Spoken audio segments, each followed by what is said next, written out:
Hello and welcome to this week's episode of Talking Skritt. I'm your host John, better known as Dale around Yak's Band. We have a fantastic show for you. Dragon Bash is on its way with new stuff. Our World v World Kitty is sharpening its claws, and Raid Boss completion rate, and should we be worried about it? And much more, but first let me introduce you to my fellow host. He is a moderator over at... nope, he's not here today. He shoots over on Twitch where he answers the age-old question, will ArenaNet follow EA and make the next Thief Elite specialization super RNG-based and refer to the skills as surprise mechanics? Say hello to Age. That's how it feels now. Ouch. Because I actually do have RNG mechanics. So, feels bad. Wow. Didn't know that was going there. Awkward. I guess. But and she writes for MMORPG.com and also her own site, MMORly.com. Is that a Warclaw warring and excitement for its new skill? Or is it our other host? Say hello to Robin. Hi. Yay. I don't have a Warclaw, so I'm not excited about it. Well, this is going to be a fun show. Apparently be here for pre-show is more... Apparently be here for pre-show because it was apparently more people were more enthused about that than the actual news this week. I just finally got around to starting working on my Griffin, okay? Oh, Jesus. Nice. Yeah. Well, I'm behind. At least you just need gold for that. So the rest right now I'm working on finding all the things in the first collection, and that's not too bad. I just have to sit down and do it. But... the leyline boss you need to kill, you probably should do it at reset. Just FYI. Okay. Because that's when people usually do it for the Mystic Coin. All right. But I mean, you're gonna probably be busy because they're bringing back an event that people I think people have been asking for it, and I think if you watch Tyrion now, I think they were even talking about they should bring back Dragon Bash for a summer festival. I brought that up 4,000 times on this show. I was gonna say I know you have as well. But yeah, apparently they are bringing it back. They gave us even a little teaser trailer, which you can see right here, and it's going to be from June 25th to July 16th, and if you do read the blog post, it does give a bit of a spoiler to the Living Story, the most recent episode, but it's been a good while. I mean, if you haven't gotten to it yet, but, it kind of gives the flavor text stuff. We defeated Zaitan, we talked about Morgemoth, and, all that fun stuff leading up to dealing with Krakatork and all the other stuff rolled up with that. But they kind of talk about, busting open dragon pinatas, battling holographic dragon minions in the open world, and apparently the new dragon arena, which is what's going on there? It's but you can also bet on MOA races, which wasn't really, I don't think that was Dragon Bash specific, but it was in other events that, it's great that it carried over. I think it was the first one that it was in. Was it? Okay. I thought so. I'm trying to remember. I wasn't sure if it was or wasn't. It's been a long time, but I thought it has. It's due. But yeah, and apparently you'll still be able to earn that Zai Taffy. So yay, Zai Taffy! But actually, I was gonna say I just noticed watching the trailer here that the holographic dragon wings that they show in the trailer are different than the ones we got from the first time of it. That's what everybody was telling me, and I kind of want to look at that again now that you say that, because I remember someone saying that to me, and I was like, kind of like what Age is saying. There were two versions. There was the shattered ones, which were the achievement ones, and the drop was okay. Yeah. These look kind of tattered, not shattered. Yeah, these are different than either of the other ones. Are different.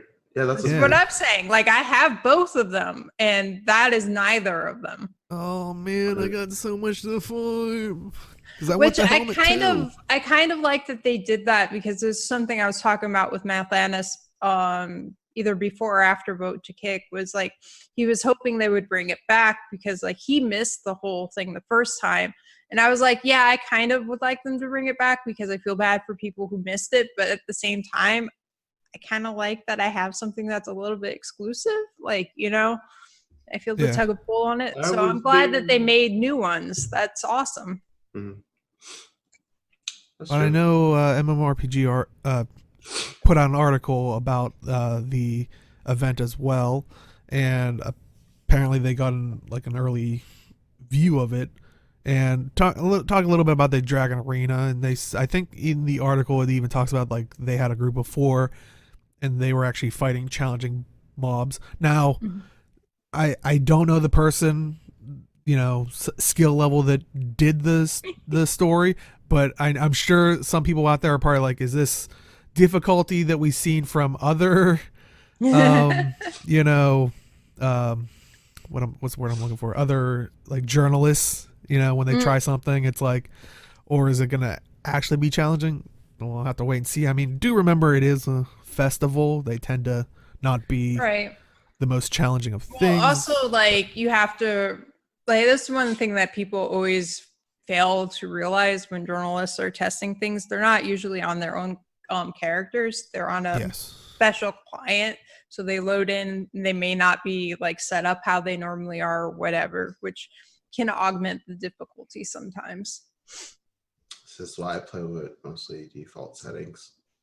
Yeah. Oh yeah. If you've changed your key bindings, it can really mess with you. I was slightly hopeful, like, because I kind of forgot when I was looking at the trailer, because it shows someone fighting a holographic monster. I was hopeful because it showed them with the Halloween prince. What's his name? Gosh dang it. Yeah. The Mad King. King's prince? Yeah, the Prince. Prince Thorn. I don't know. No. I'm sure chat will, but it had his staff. Emo and boy. I was like, it was the same one as, like, they used that as in Costume Brawl. It's a weapon. Edric, that's it. Prince Rook. But I forgot that they actually made that a actual weapon skin. But I was like, are they doing like something like almost like using like Costume Brawl weapons as like a PvE element or something? I was like, that would be kind of cool, but no. Because I could just imagine showing up with a water balloon bucket like, let's take it out. No, that would be amazing. Yeah. Kill it with water balloons. That'd be awesome. Oh, that would be a good summer activity. But ArenaNet, there you go. Next festival event. Have they said anything about whether this will be a recurring festival now or not? I didn't see anywhere in there. I think it's only because we killed so many dragons. Well, but that's the interesting thing. At the end of this, I mean, even when you play POF, we do have that mentality of, we should stop killing these things. Like, we need to preserve them. Which I also am kind of interested that out of all the places, they do pick Holbrook. At least as they're showing all in Holbrook. It doesn't seem like it's going to go across like other capital cities or anything like that. I mean, originally it was in Lion's Arch, but I mean, if we think about Holbrook, that is the one place. We talk about the story of Bram, who used the enchanted bow to shatter or put a crack in Jormag's tooth. Right. And that was supposed to inspire the Norn to go fight Jormag. It's like, I wonder if we're going to have like maybe subtle dialogue leading to that. I'm not expecting this to lead into like the story of we're going after Jormag, but I'd like to hear like maybe the Norn like saying like, being like, no, we still want to hunt it or something. It's like, no, that's a bad idea. I'm curious who's going to get assassinated this time. Ooh, not Newt. No. Yeah. Well, originally I didn't realize at first because I didn't watch very closely. I just like, oh, look, Dragon Bash, yay. And I was like, oh, maybe this means like, another council member will die or something. But then I realized it was in Holbrook and I was like, uh-oh.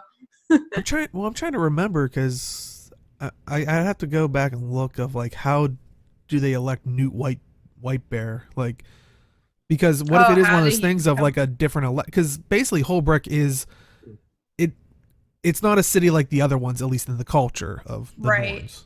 Well, it's every city actually is very different in like how it's run and all of that. Yeah, well, I mean, like basically, like it's a structure of like this will be the hut. Like this was basically like everybody was coming to share their exploits, and they're like, well, everybody's here already. Let's just set up like camp here, and it just became like bigger and bigger and bigger. It's supposed to be, it's not as, at least in the original lore, it didn't have the same like idea of sticking around type thing. Like it was like, well, this could just migrate and move somewhere else if there's a more hospitable environment for, where people are congregating. Newt isn't interesting enough to kill off. But I was wondering, like, who would take his place if that would happen. I don't know. But right. To be fair, the person we killed off last time wasn't. Yeah. Or Yeah, maybe he stops them. He just like but grabs they them by gave the us face. the election of Ellen and Evan. Yeah, cutthroat politics was. That was fun. A lot of people and everybody picked the wrong choice. It's not my fault you chose poorly, Dale. We were talking about conspiracy theories in the pre-show. I'm telling you, I remember when they were like, I remember the stream when they were like, okay, we closed the thing off, and I went over to, they're like, go talk to the scouts, and because they were like delivering the news, and it said congratulations to Evan Nashblade for winning, and then all of a sudden it was different. Conspiracy theory right there. All right, so Deo, to answer your question about how he became the leader of the Norn, the leader of the Norn isn't apparently a official thing. Like some people view him that way, and it's mostly because he led the Norn south from the ravages of Jormag, but they don't officially have a leader, apparently. And yeah, that's what I knew it was kind of along those lines of like enough people like kind of follow him because of his legend of what he did, and that's why I would think it's like if for some reason he would get killed off, it's like who's the next person in line that has like the living legend, is enough of a living legend. Maybe it's the player my character. Yeah. We get all Norn get an office job now. No, I can't chat's wait. Kind of saying the same thing. Yeah. But yeah, I'm kind of can't wait. Especially, I was interested in the helmet. Just I figured you'd be interested in that. I do need I know they've done that in the past where it's kind of like, especially with armor pieces, where they kind of like use an already established model. Is there a model like that already in game that's not holographic, or I want to get that too? Just like that, I think. Okay, yeah, I was gonna say it looked pretty unique. Or I don't know, I'd have to look at it again. Is it the same skin as the one from the meta achievements in season 2 or 3? I don't think so. I mean, maybe, but it looked new to me. Yeah, I'd have to, but yeah, kind of can't wait to try it out.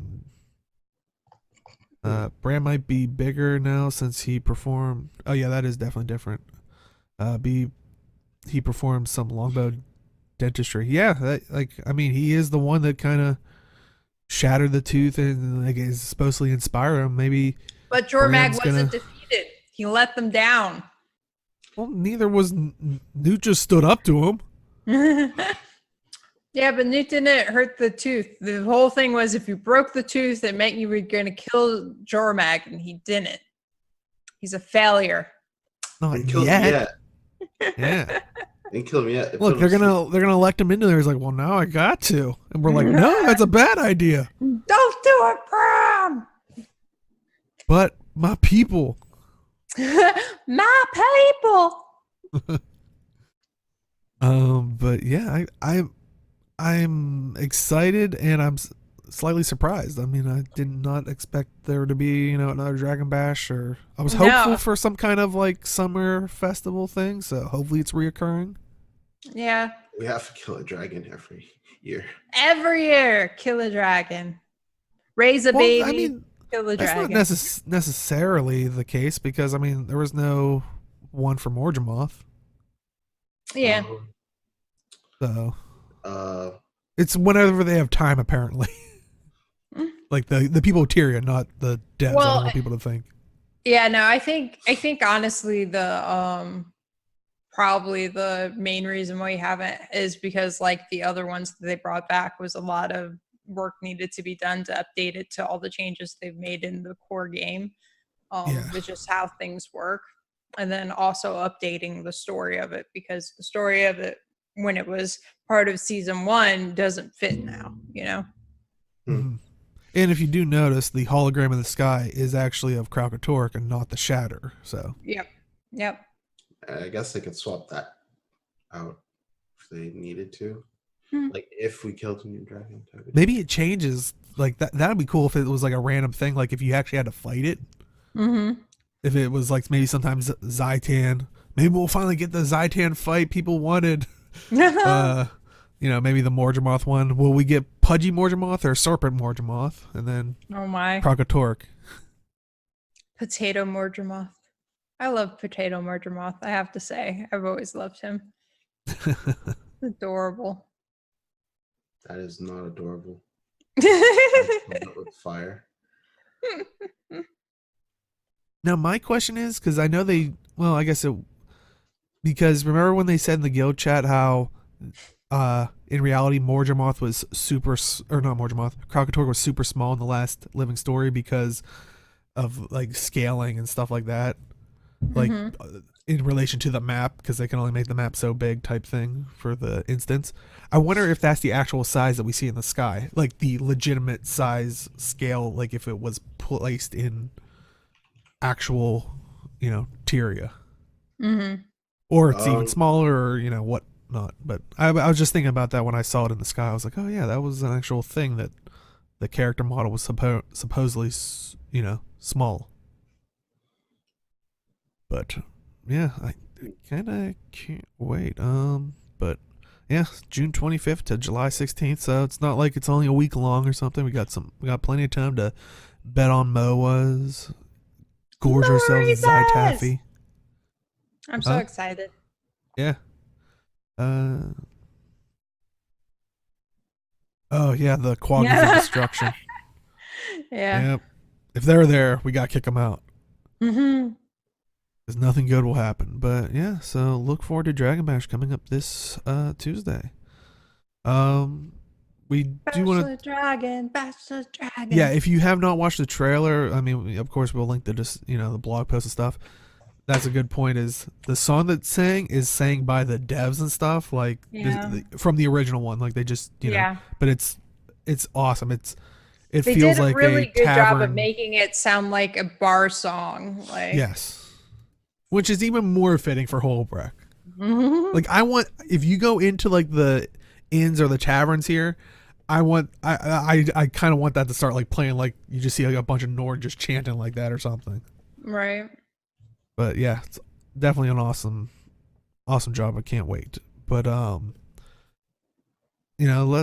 let's talk about a little bit of Warby World news. I know we talked about it last week, the whole removing language restrictions on the EU world linking.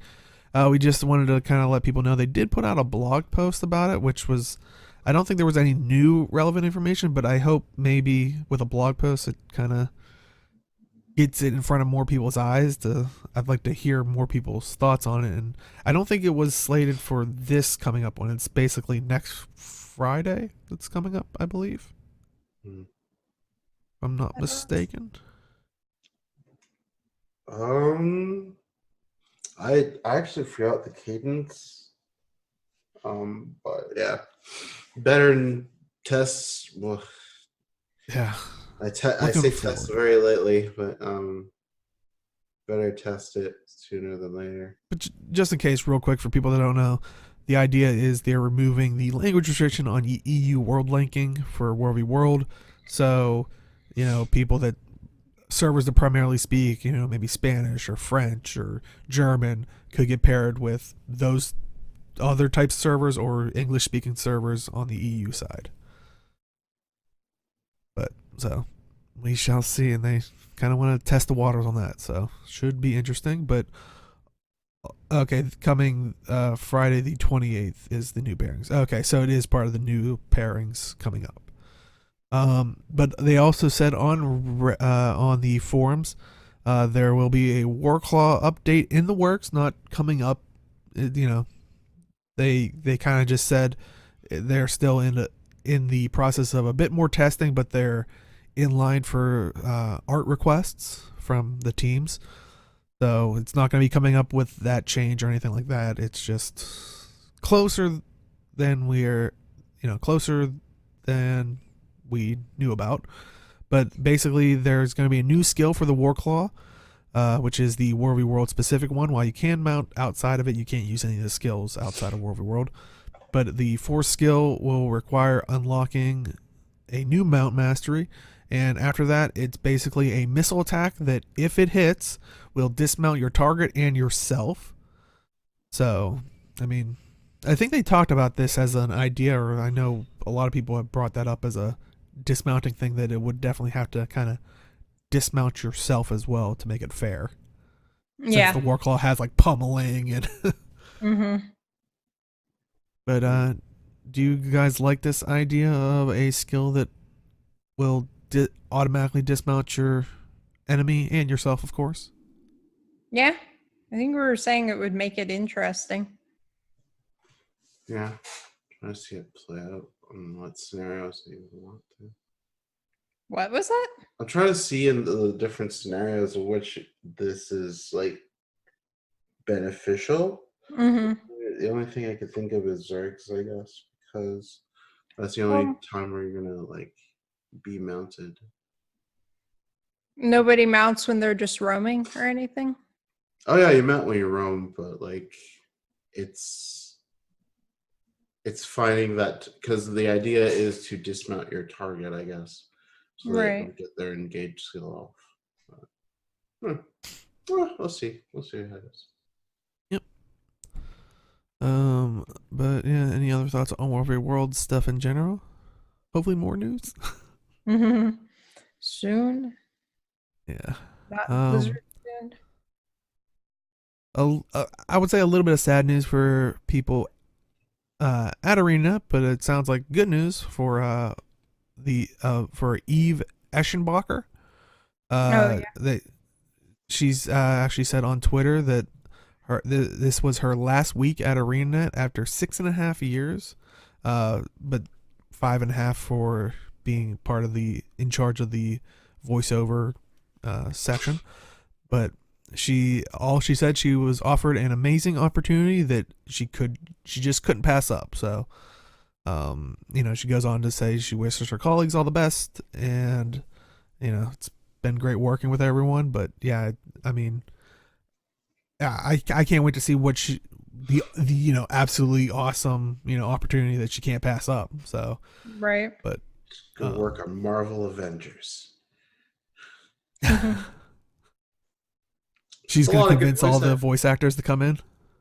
I mean, they've already done that, so no, she's going to get the actual movie stars. She's going to convince them. I see. To appease everybody. I still. Well, it's not going to let We'll save that for after show, since we were doing all that stuff for pre-show. Well, so that's something I can go on about. Yeah. But so yeah, we wish her all the best of luck. But next up we have a new Mystic Forge recipe.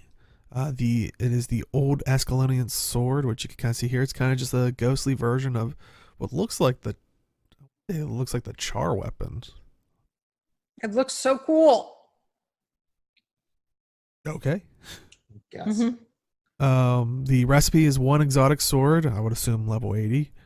1 ectoplasmic stone, 1 anthology of heroes, and 100 globs of ectoplasm. So it does take a good bit of ectoplasm in general. Are there exotic weapons and armor that's not level 80? I thought all exotics were level 80 by default. Oh, there are some that are not. I thought that you could get some that were like 78. Yeah, I just don't remember seeing any for some reason. Okay, Chad is saying it's the Char Legionnaire weapon skin. Just etherealized. Ghostized. Yeah. Mm-hmm. Okay. No, chat's saying 65 to 80. So. Crazy. But yeah, so you can pick that up by throwing that stuff in the Mystic Forge. Now, do you think? I'm curious. Do you guys think it's worth it? Because, like I said, 100 gloves of ectoplasm, but the plasmic stone I think takes 50. So in total, it would be 100. Yeah, you're putting in a good bit of ectoplasm for it. But it's also a skin you can use forever. So yes. I mean, would you guys be going after this like right off the bat here, or maybe be like, I'm gonna set on my ectoplasm for legendaries? So no. Yeah, I think eventually I'll make it, but I got so many other projects. Especially since it is kind of a already established skin, just kind of different form of it. I would probably wait on it personally, but yeah, I mean, like the pistol that they put out last time, that was worth making because it was that was a unique new one. Well, the other thing for me is I have my Mistforged swords that I use all the time. That's my default sword skin because I love that skin so much. So I'm not sure this is cool enough to outrank that for me. But I will say this. I mean, it sounds like we're bashing it.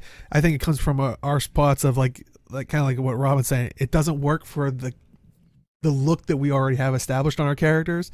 Yeah. But maybe you do have the Char Legionnaire, sword thing, and you're like, I was going for a ghostly look, and it's like, boom, there you go. It's like, since we can't dye our weapons, hint, ArenaNet, more options for, the skins are already established as long as it's obtainable in game and not like, a reskin that was put in the gem store. Okay. It's also kind of difficult since we have so many different ghost types of weapons too, so. But yeah, I'm always open for options for that. But yeah.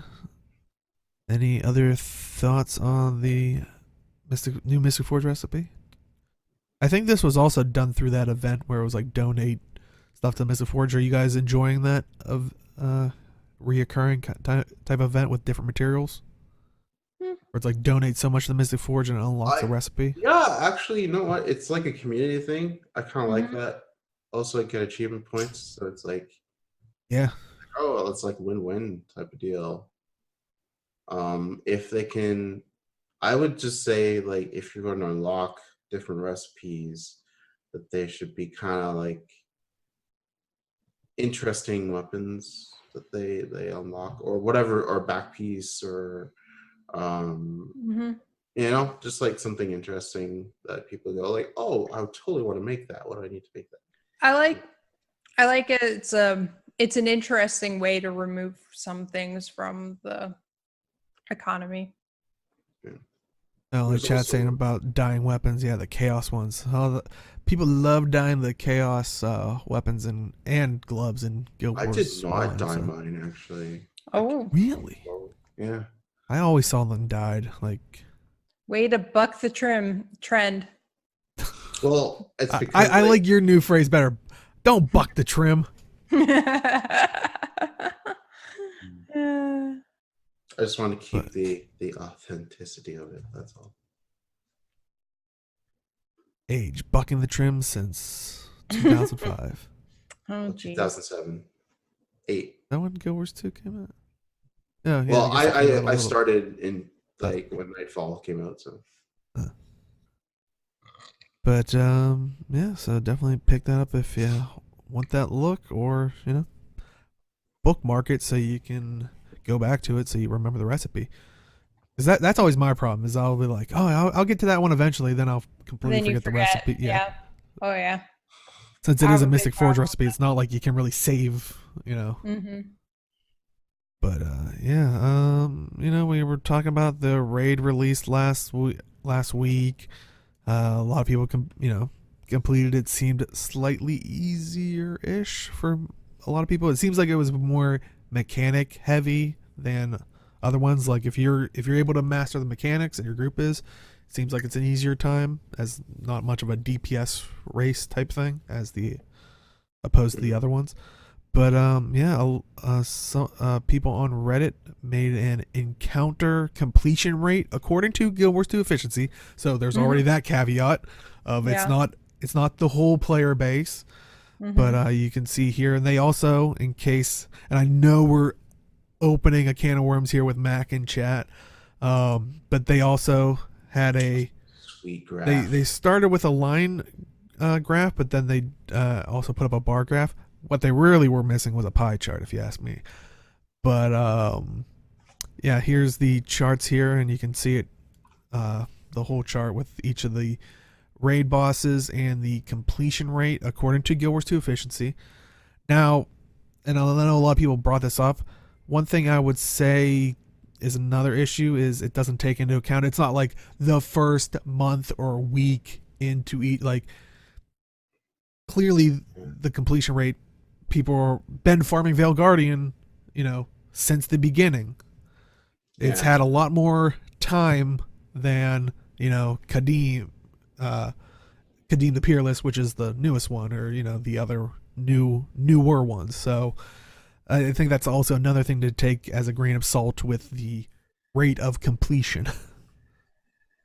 That it doesn't take into account of that. But go ahead. I would say also keep in mind that people would join Guild Wars 2 efficiency down the line over the years. So that kind of makes it interesting to see this graph and you can see there's like actual spikes when you see a new raid ring come out. So you have like Escort, and you have like Karn, and then you have one at Corrupted Amalgamite. Soulless War didn't really have one. It was interesting. But you can see it's like definitely on a decline. I think the biggest one was Karn, just because I think that cadence was a little bit shorter than usual. But yeah, it's obviously, I think no matter what other factors you put in, it's like the raid completion rates go on a downward trend. Just on Guild Wars 2 efficiency, but it kind of gives you a picture of I would say overall, honestly. Yeah. It does look like that. I know what you're gonna say. Like, yes, Guild Wars, like it's only a fraction of the community that's on Guild Wars 2 efficiency, right? Well, that, and also this is the well, I guess beauty with charts and whatnot. You can make charts say whatever you want, really. But the data they gathered, and someone else in the Reddit post, I believe it was Captain Aurelian, actually showed, and because you're just looking at raids, and it's like, oh no, raids are dying or less popular or whatnot, especially once again with all those caveats there. Okay. But they were also talking about, according to Guild Wars 2 efficiency, they also looked up things like what was the closest PvE living story content that happened during these, and they only kind of tracked it with the last raid wing boss for a couple of them. Like, for example, they have Sabbatha. Of course, it had a roughly 20% finish rate. Well, Heart of Thorns, the last thing in there was Hearts and Minds, which had a completion rate of 66.48%. But you can see that also throughout, like, for Wing 3 was 0. They have Living Story Season 3, Episode 1. It went down a little bit. This is also going down, which I think kind of harks back to what we've said in the past of, this is how MMOs kind of go, where it's like you have a spike, like you said, with not just a release, but with a expansion, and then slowly trickles off. And then when there's the expansion, it'll probably peak back up, slowly trickle down. Like, right. The other thing is like with the way Guild Wars 2 does their raid structure, old raids are still relevant. Like, they're still worth doing it. It's not like in WoW or an old raid, there's no reason to go back because all the gear you get from it is low level. So the fact that those things have been around for longer periods of time, it makes sense that they would have more kills than the newest stuff. Like, in essence, you're always going to have a graph that goes like that when you're ordering oldest to newest. Is it? And that's why I would like to see a graph where it was like maybe down the road, because first week wouldn't be enough time, I don't feel. But like maybe first month, or ideally first year, but that would take a while. But first month, maybe we see one of like completion rate of a release. Is it unique completion rate, like the first time you beat it, or is it like how many times people actually like kill the boss? I don't think they specified. I think it is just how many times people have completed it. I'm not sure how it would. That was my understanding. That makes it different then. That makes it completely different. Especially because you kind of have to do these for legendary armor, which was a big driving force for a lot of people, even that weren't in the raiding scene. Like, so if it is based on like how many times people have done different bosses, that's a completely different perspective. So it tells you what bosses are easier to kill versus others. And like, further down the line, it doesn't really tell you that, because it's more like those are fairly new and a lot of people haven't gone into those or beaten those. So I know I saw a couple people being worried about this, but I think it is important to put it into perspective that there are a lot of caveats to this. Right. Yeah, so that like the way you interpret completion rate, unique versus actual like number of times, is very different. Yeah. So in that case, Veil Guardian makes sense, Escort makes sense, being P card makes sense, because those are the bosses like a lot of people go for, just for that quick legendary insight type of deal. Right. That makes a lot more sense. Okay. Yeah. So don't worry about it then. Yeah, it's one of those things that I look at and I'm like, it's interesting, but there's only so many real solid conclusions you can draw from it, basically. Yeah. And I think that's one thing I thought was important to establish, that it is cool to collect the data and stuff like that, but usually I think it's important to note that it's like this population, like the population is, is it able to be brought into the regular population of the game. But on top of that, like we've said already here, there are a lot of other caveats here. Like I said, ideally I'd like to see something of completion rate maybe within the first month of those releases would be a little bit better of a thing. Right. Yeah. But even then you have to kind of think about it too, because I don't know what percentage of raiding groups, when a new raid comes out, immediately go to the new raid, as opposed to keep working on what they've already been working on, especially if they haven't completed the whole thing. Like, especially since there is a story going through these, like the Connect. Right. Like they might not want to. And like, since you're not getting any higher level gear moving on to the next, you may just want to make sure you all see the content before you start on the next one. Which is why I would say I would like to see. Originally, I was saying I would like to see like maybe a year after each of their releases, but that is a little bit tougher for like people wouldn't want to. Well, it would take a lot of work to get that data and like narrow it down and all of that. Exactly. Yeah. But my dogs are outraged by it as well. Apparently. They're calling me a noob since I don't raid. They're like, get on our level. But we raid the pantry every day. What?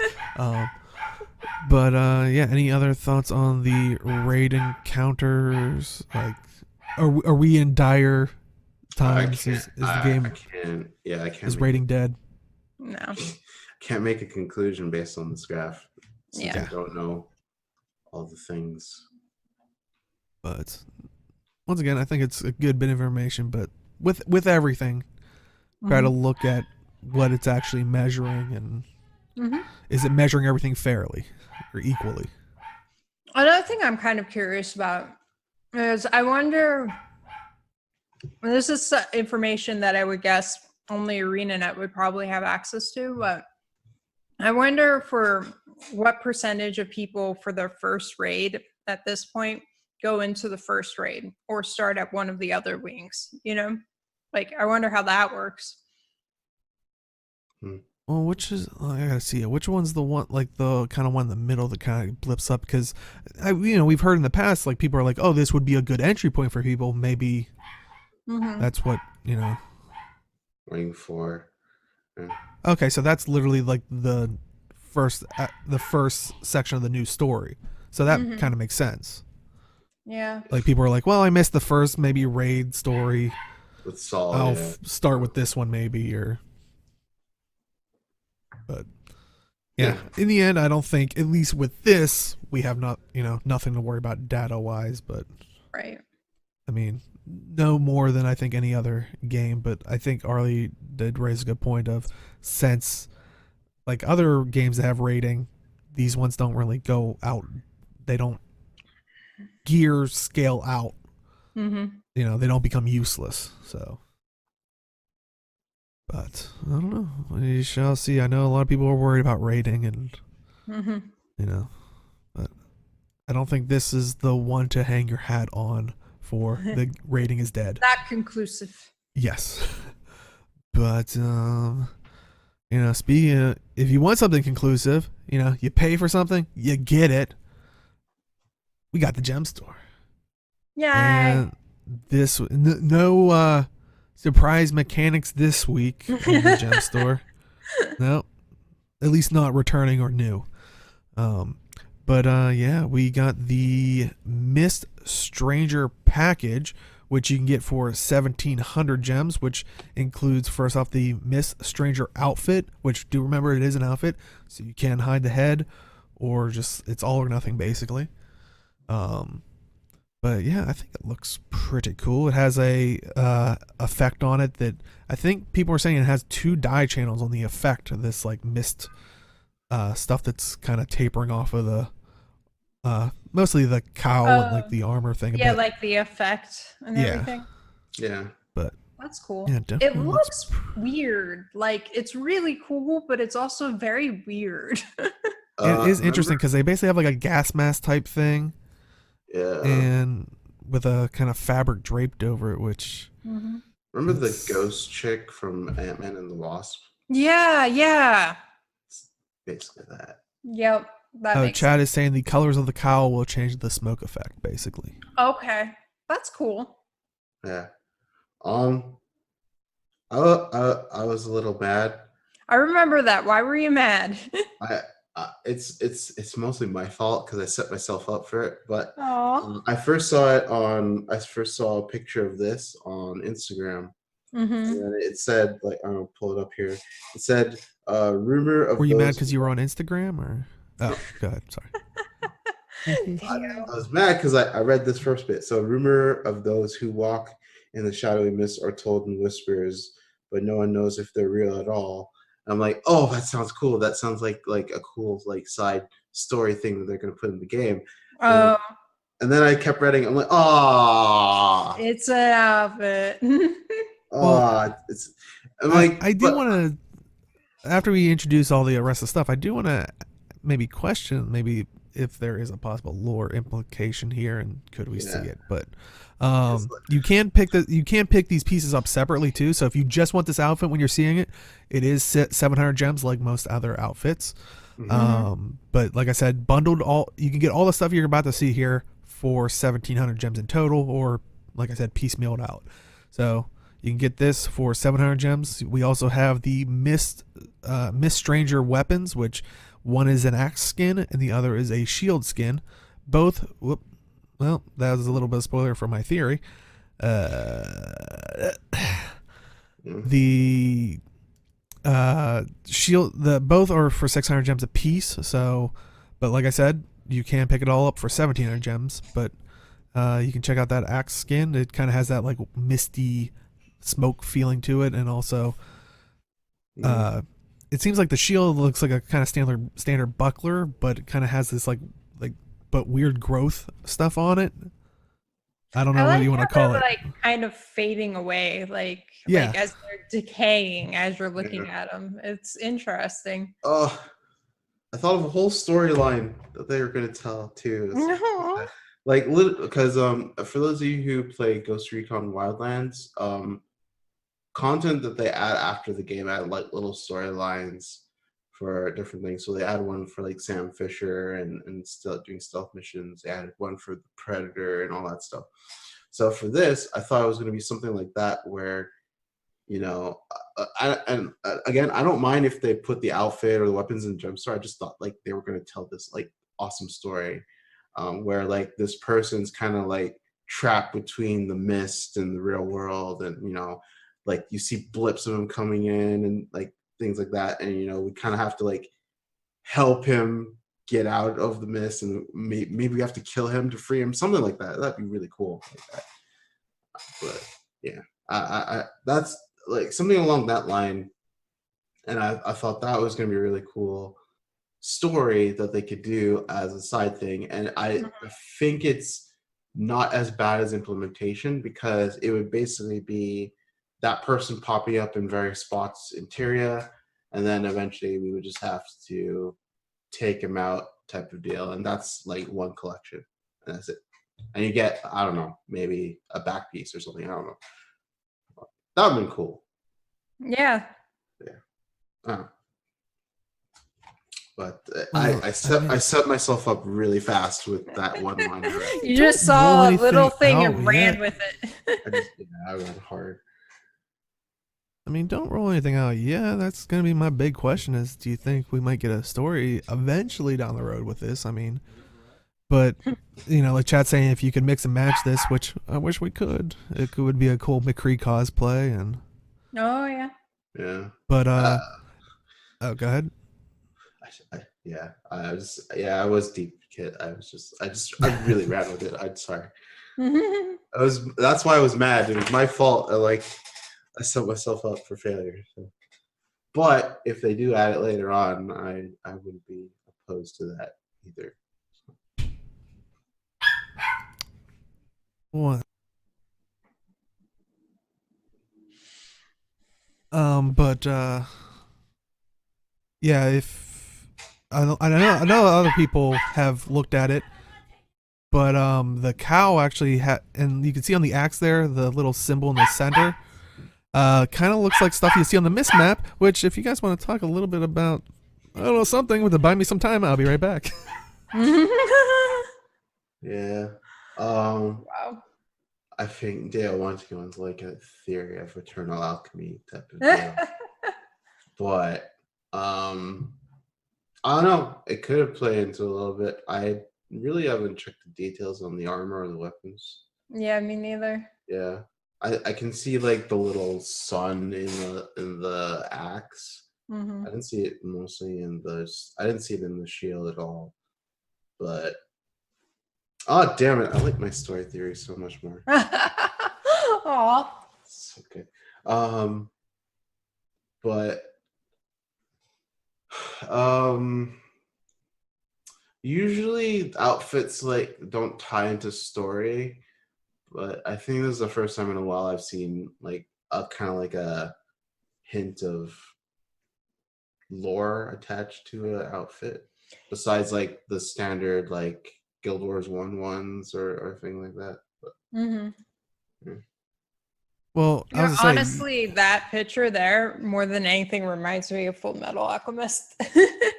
Yeah. But it, you know, you're kind of interesting. You were saying Age at the beginning of kind of trapped in the mist or like a halfway in between thing. That was kind of what was happening with Lord Odrin, who kind of made this map of the mists and the because basically in Guild Wars 1 you learn about like the portals that were opening up that were rare and far and few in between, and most of them went to the underworld and other things like that. But you hear about the story of he started playing with that stuff more and more. When he first went to the mists, he was scared because all these ghosts and stuff were gonna attack him, but then couldn't do any damage to him because I guess they couldn't interact with the actual human form of that. But the more he went in there, I guess the lines is kind of melded, and that's why things from the mist can actually hurt us now and all that stuff, and supposedly. But it is interesting that it kind of has like the same kind of arc or like look on the cowl and also on the weapons. So, and I mean, I don't know if it's going to be Lord Odrin himself. That'd be a little. I mean, maybe, because I would assume he died at some point and now he's in the mist. Can you go back to just the weapons without the thing? Oh, so I'll look at it again. Now that I've seen that. Where's the? Oh yeah. If you look on the axe, it has that like little sun symbol that's in the center. And then I can show you the outfit if you want. Like I said, the cowl kind of has like, you can see the little golden lines. Yeah. Yeah, the axe definitely has the sun with the eye. Okay. I didn't notice that before. And then the outfit, if you look at the cowl, I think I forget which one it was that had like the blue look, but it's kind of the closest to the default, where you can kind of see like the golden inlay lines and stuff. It's a bit of a stretch, but it is a kind of good connection, since this is a mist, traveler type thing. Right. Yeah. But I'm wondering if, especially since Dragon Bash is coming back, what else kind of appeared during Dragon Bash? The Aether Blades. Yeah. We had Aether Blades escape into the mist with my Trin. All right. What if she's coming back and maybe she's like, I've seen other realities, we're screwed, like I'm an ally now or something, or maybe she'll be a villain. Who knows? Didn't we kill her in the mist? Like at that dungeon, I thought we kill her. Fractals. Fractals. That's what I mean. Well, no, the fractal part is actually a dungeon, but no, we actually beat her into submission and capture her. She escapes during the attack on Lion's Arch into the mists. Right. So, what if? And everything just resets in the mists over and over and over. Yeah, and we do know from the most previous story that the mists are a little bit damaged from certain things. So. Nah, who knows what's going on? Mists are fine. Fake news. Yeah, but yeah, these are kind of like you said with the gas mask thing. That's kind of like steampunk-esque, which could be a little bit of a Aether Blade kind of a thing. Maybe these are upgraded Aether Blades. No, maybe. That'd be cool. New fractal on the way. Yeah, if that is the case, do you think she might be an ally? Or I know a lot of people were like saying like, oh, we dealt with dragons. Maybe we have, like, I've seen some people suggest maybe we have just a human or like a normal enemy, not a super powerful dragon gods and all this stuff. It's like, can we just have like kind of like we had with Scarlet? That's the way games go. It's always got to be a bigger, badder bad. Like you can't go backwards. Be like, we've defeated dragons. You're gonna like threaten us? Are you kidding? Get out of here. Like, Though what power could they hold that would be a threat? That's the thing. But I don't know. I saw some of that and I started thinking of like the Aether Blades, and like I was like, well, my Trin did escape and she was kind of a big deal. She was like, wasn't she like right under Scarlet? Like she was like, basically, you're gonna lead them while I am the master planner of everything. So I don't know. Maybe I'm just curious. It's interesting that these symbols are showing up. So maybe we'll see something with the story going that way, especially since we dabbled with the mist in the most previous, most recent one, but should be interesting. But I digress on the idea of the gem store stuff, because who knows? They did have Abaddon stuff. As much as I try to infuse Abaddon in the story, there wasn't that as many obvious threads to it. See, you said I digress, and I thought I put dyes in the gem store, and I was about to be super mad at myself. But yeah, so once again, you can pick all this stuff up for 1,700 gems, including 5 transmutation charges and 1 total makeover kit. Or like we said, if you just want maybe the axe or the shield or just the outfit or any mix of those variants, you can pick those up separately. And the outfit's 700 gems, and each weapon skin is 600 gems apiece. So outfit's dope, so I would get it. Yeah, I might have to get it for research purposes so I can more closely look at the armor, skin, and stuff like that, right? I mean, Abaddon, I don't even want to joke about that because it'd be taken out of context on the internet. But like, he believes in an Abaddon since he is a real life, real. My problem right now is I'm trying to cut down on my general spending of non-essential things. So I have a set of gems right now. And so every time I see something, I have to debate, was this enough for me to spend those gems on, knowing that they might come up with something better in the future that I really want, and then I can't get it because I'm not spending more money for a while. I mean, you say non-essential, but this could have lore implications. So for me, very essential, right? I thought you were going to first say I was going to cut down on my Abaddon theories. But yeah, right. I only think Deo knows how to do that. Yeah, I was going to say, I mean, if they just keep putting it in there so obvious, where's my tinfoil hat? Gonna make you want to mail it to you. I have one over here somewhere. I forget where I put it, but someone took it. Conspiracy. So chat was saying Mia returns from the mist, tells us that Abaddon is returning. We only have 1 in 14 million chances to win. We did the end game thing though. Oh, I thought this was a joke at loot boxes. Nah. Or surprise mechanics.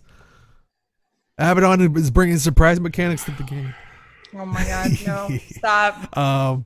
But like Abaddon, hopefully one day, some returning items to the gem store.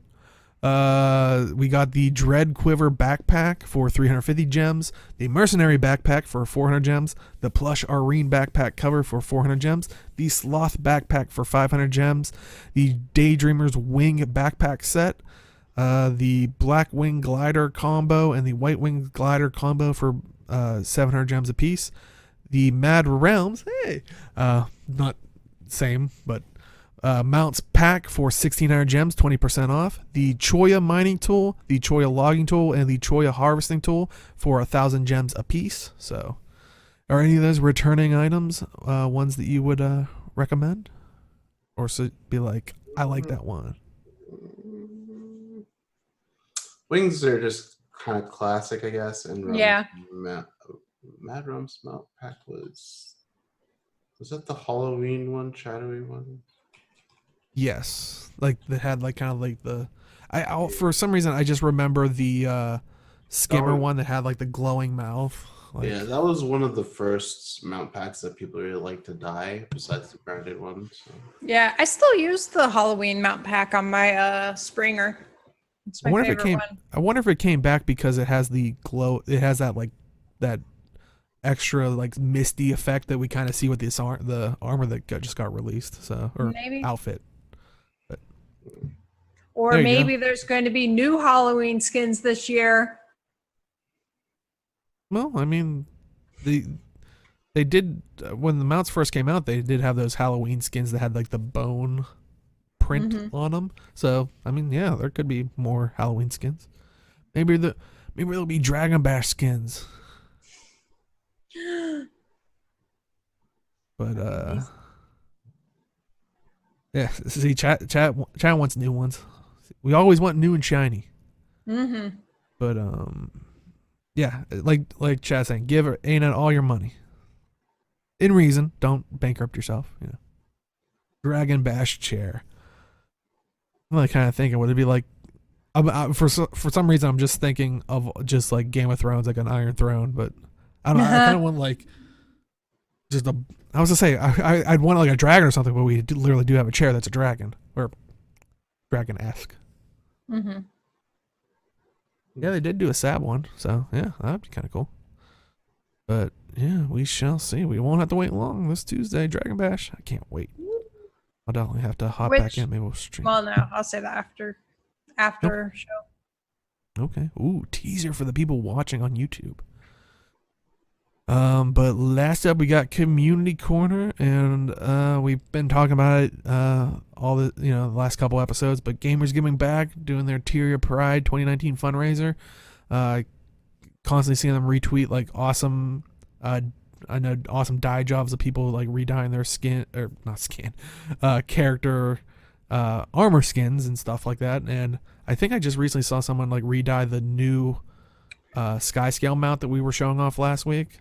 And with that one is like beautiful with like in general, but with the different colors representing it really works. I think it looked really awesome. But once again, they have their fundraiser page, which they're raising funds for the Rainbow Railroad, a nonprofit organization that helps LGBTQ individuals escape persecution and violence.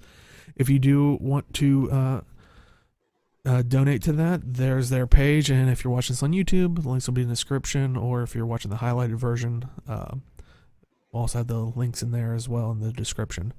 But also, it's probably a couple months ago, I remember we were talking about how it was sad news that Guild Mag was no longer going to be Guild Mag, and they did say they had something planned, which they did reveal this past week. They have, I guess, rebranded, but also so they could focus on not only just Guild Wars 2, so don't worry that they're also going to do Guild Wars 2 and a variety of other games that they're interested in, but they are going to be now referred to as Virtually Interrupted.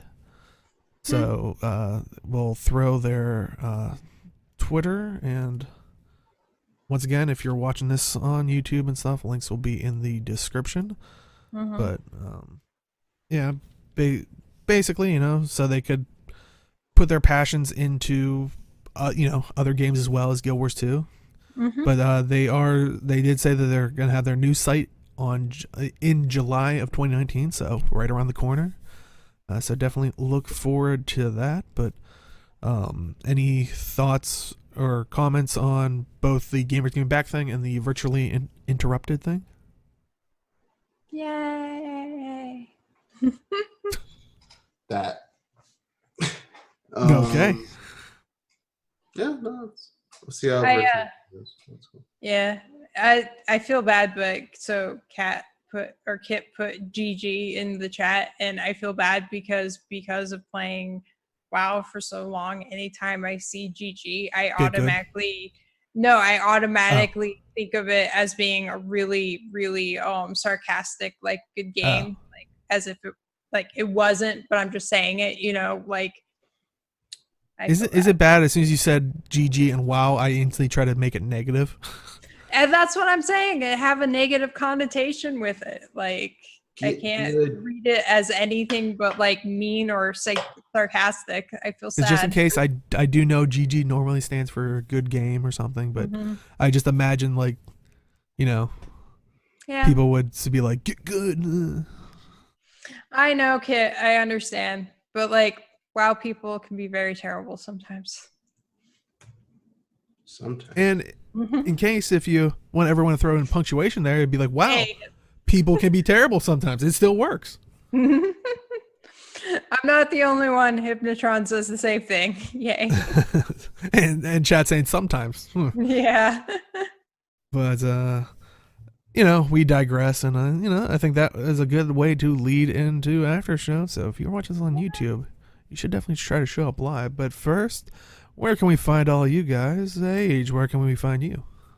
Twitch and YouTube at Age Night Road. I streamed Final Fantasy XIV for 9 hours yesterday into today. And then I slept. And now I'm here. And I'll probably go back into XIV later. I'm going to be dead, but I have a 3-day weekend, so it's fine. Well, hopefully they have a Necromancer class to bring it back. Are you on Primal Data server? I am not, because it's full. Oh, all right. Yeah, I'm going to make one on Primal eventually, but right now I'm on Aether and I am on Chaos for now, for EU. Yeah. Get hyped. Woo! Well, he just said he was streaming for 9 hours and basically didn't sleep, so. Yeah. I want my ninja. Oh, that's awesome. And Robin, where can they find you on the internet and apparently also on Final Fantasy? XIV? I'm on Twitch, Twitter, Instagram at Arlie82. I've been only streaming WoW for a while, but I think probably next week, because I'm very busy this week, I'll start streaming some Final Fantasy 14. I'm part of the closed beta for Astelia, which doesn't have an NDA, so I'm gonna stream some of that. It's a new MMO. And there'll be some other games probably. I'm hoping to stream some Sinking City as well. So other things. What about my friend Pedro? My friend Pedro? No. Just straight out no. There's too many other games. The game was for her. My attention. I think the game was for her. She didn't have a friend named Pedro, so she was like, right. I'm an advocate for that. Buy it, guys. It's yeah. Well, there you go. And you can find me at simply_Dale on Twitch and Twitter. And yesterday, Friday, did get to stream some Warframe a little bit. Been a hectic week, but I know next week I definitely need to make sure things are in line for our Warframe podcast coming up. And among other things. Yeah, that's coming up. We will be at least starting. I don't know if we'll get more people or whatnot, but it'll be me and Age doing that. That'll happen after TennoCon, so we thought that would be a good jumping off point. So it'll be here on MAAD Realms on Twitch and on the YouTube on MAAD Realms, which if you are just popping at the very end, do stick around. We do a bit of an after show, but if you want to watch this in full, we do highlight it on Twitch, twitch.tv/MAAD Realms, 2 A's in the MAAD. If you want to watch on YouTube, this show, it will go up on Sundays at noon Eastern, 9 a.m. Pacific. That's youtube.com/MAAD Realms. If you want to watch us all in one nice little cozy bundle, you can go to our website, MAAD Realms, 2 A's in the MAAD.com, and that's where we put the podcasts in its entirety, and also the audio version since people wanted it, and soon the Warframe one, and we put the Vote to Kick stuff and some other things. We're trying to do more stuff with it, but yeah, definitely check it out. And I think that is it for this week, and we'll see everybody in the game for Dragon Bash. Good night, everybody.